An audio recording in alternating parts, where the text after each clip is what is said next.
Hello，大家好，我是开口。今天呢，我想要来探讨一个议题，就是所谓的 DEI 到底影响游戏多少？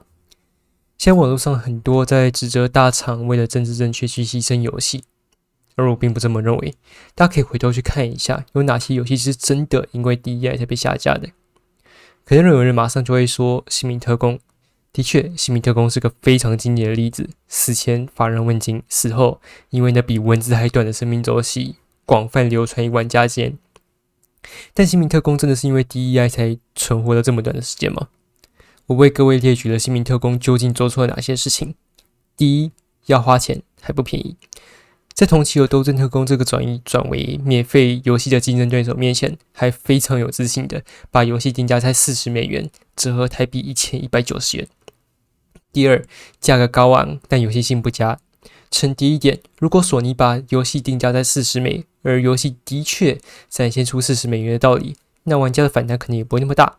但现实是，游戏内不止各角色的技能都能在其他游戏中找到类似样板，而且最终还是推车占点之类的游戏模式，让大家觉得不值得花$40。第三，强制登入索尼的 PlayStation Plus。PlayStation Plus 以我的理解是一个类似于 Xbox Game Pass 的东西。理解错误的话，请在留言区指正我。任何人在任何平台花了$40买了新民特工之后，还要再额外花时间办 PlayStation Plus 的账号。而竞争对手斗争特工一代的时候，只有暴雪官方程式才能下载，也就是早已经登录了。二代的时候虽然还是要登录暴雪账号，但已经转为免费了，一定程度上减少了怨言。新民特工则是全部都要啊，既要在所有平台上面上架，又要花费根本不到那个价值的$40，还要登录 PlayStation Plus， 这样玩家能不抱怨吗？第四，死亡后出现的画面。我看到一个影片评价新民特工，他说死亡后会跳到选角画面，就要重新看那些恶心的角色跟配音。虽然我并不觉得角色的美丑是影响一个人玩游戏的关键因素，但就算角色声线超美超好听，一局死几次就要你听几次，我相信大部分人都会觉得，就算不厌烦，也应该很快就会腻了。综合以上4点，我认为才是新民特工短短48小时的官服的根本原因。没错，角色塑造的好不好看，的确是吸引玩家的其中一个点，但它顶多就是一个加分项，绝对不会是关键的要素。游戏最重要的是游戏性，是让人觉得好玩。PVP 类型的游戏又需要让玩家激发肾上腺素，而不是一成不变的技能跟游戏模式。看看 Minecraft， 你说它的角色好看吗？它的游戏画质好吗？之前更新甚至推出了各种肤色的预设皮肤，这不算 DEI 吗？那为什么麦块到现在都还是稳坐世界第1名的电玩游戏宝座呢？再看看 V 社出的新游戏 Deadlock 死锁，即使还在测试阶段，即使是邀请制的，人气跟口碑都已经建好了。你说 Deadlock 的游戏角色好看吗？那为什么不好看的角色也能获得如此高的口碑？大部分游戏圈的人对政治正确进入游戏那么敏感又这么反感，我猜测原因可能跟 IGN 有关。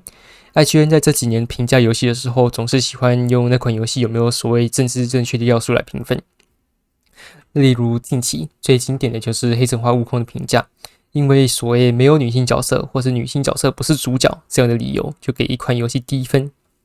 那既然都知道 IGN 这几年来很爱做这种操作，为什么还要去看他们评价呢？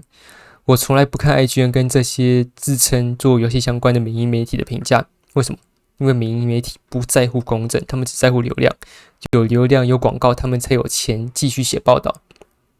如果那么讨厌这些媒体，却一直关注他们，给他们流量，送他们广告费，如果做争议巨大的报道就能有源源不断的广告费可以拿，你难道怪他们评出这种东西吗？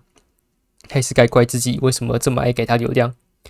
如果每个人都再也不给这些不公正的评价跟报道任何关注，相信我，他们一定不敢继续做这种东西。我如果想要了解一个游戏好不好玩，我会去哪？现在网络世界明明就有很多渠道可以去知道一款游戏到底好不好玩，有 Steam 上线的玩家评价，有 YouTube 影片对该游戏的评价，有朋友间的口耳相传，有实况组的真心推荐。如此多的渠道，为什么要浪费生命在一个没有人认为公正的评价跟报道上？有人可能会说，投资人会用一定要把角色弄丑，或是一定要加入有色人种这种理由来压迫游戏厂商。但如果这种事被爆出来，大家有共识，不要去花钱支持这种投资者，他们下次还敢吗？一切到头来都还是自由市场竞争。如果他们发现这么做竞争力会大幅下降，那他们自然不敢，不是吗？如果你真心认为 DEI 搞坏了游戏，尝试在留言区提出几个你认为被 DEI 搞坏的游戏，我来找资料，看看那个游戏人气还高不高。不高的话，真正原因为何？或是你就承认你种族歧视或性别歧视，没有这么困难。别搞到像 DEI 侵蚀整个游戏圈，没有任何一款游戏幸存，也再也没有好玩的游戏。每个游戏都有自己独特的世界观，它不一定要跟现实世界有所联系，但即使制作组决定要跟现实有所连接，也是建立在原本的世界观上，才不会显得突兀。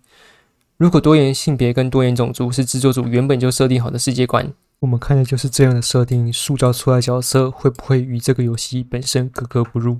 好，这就是这次我对所谓 DEI 杀了游戏这件事情的看法，他没有大家口中说的这么严重。好，感谢大家今天收看，我们就下一见，各位，拜拜。